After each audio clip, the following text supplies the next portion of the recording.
The Writers Union is returning to the bargaining table, agreeing to restart talks with studios. The two sides formally meeting today. Yahoo Finance's Alexandra Canal has been following the strike for us over the last several weeks. Ali, what do we know now?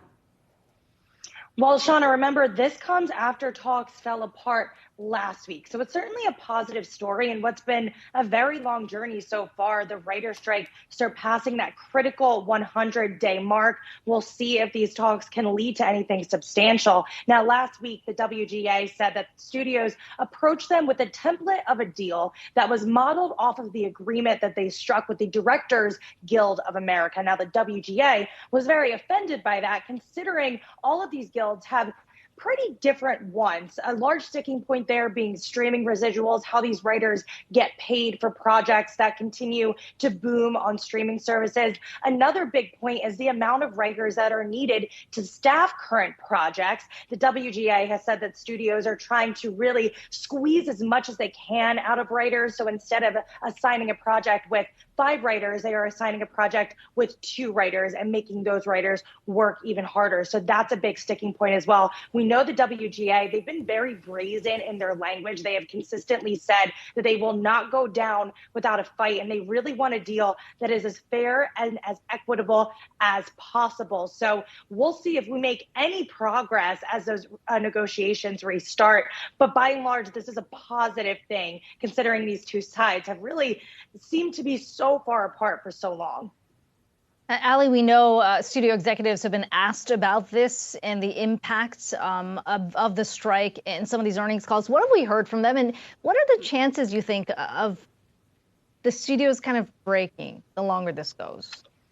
That's been a part of the discussion, especially since we have a media environment right now that's very fragmented, right? You have these legacy media companies coupled with these giant streaming platforms, and they all have really different wants and different abilities when it comes to striking some of those contracts. Now, this week, we heard specifically from Paramount and Disney. I want to start by reading a quote from Paramount CEO Bob Bakish, because Paramount has actually rejiggered their production schedule. He said, quote, "We're saddened that as an industry, we couldn't come to an agreement that would have prevented this. We remain hopeful for a timely resolution, and we are committed to finding a path forward. At the same time, we have a responsibility to minimize disruptions to our audiences and other constituents. To that end, we've adjusted our CBS fall slate by leaning into the full power of Paramount's content capabilities." So part of that has been re-airing old Yellowstone episodes on CBS. We also heard from Disney CEO Bob Iger, who had some interesting comments a few weeks ago that angered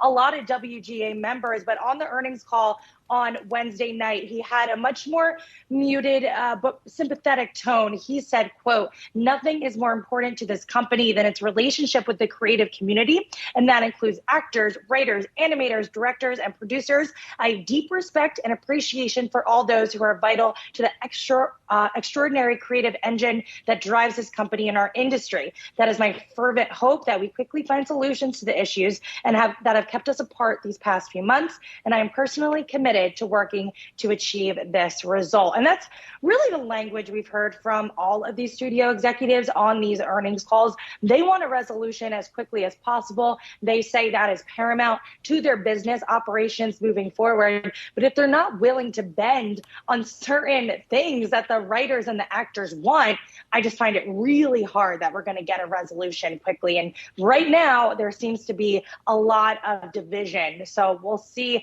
how the talks go this weekend and whether we make any progress on that front, because the longer this goes on, the more it's going to affect all of our favorite shows, movies, and therefore these companies. And of course, the LA economy as well. Ali, Canal, thanks.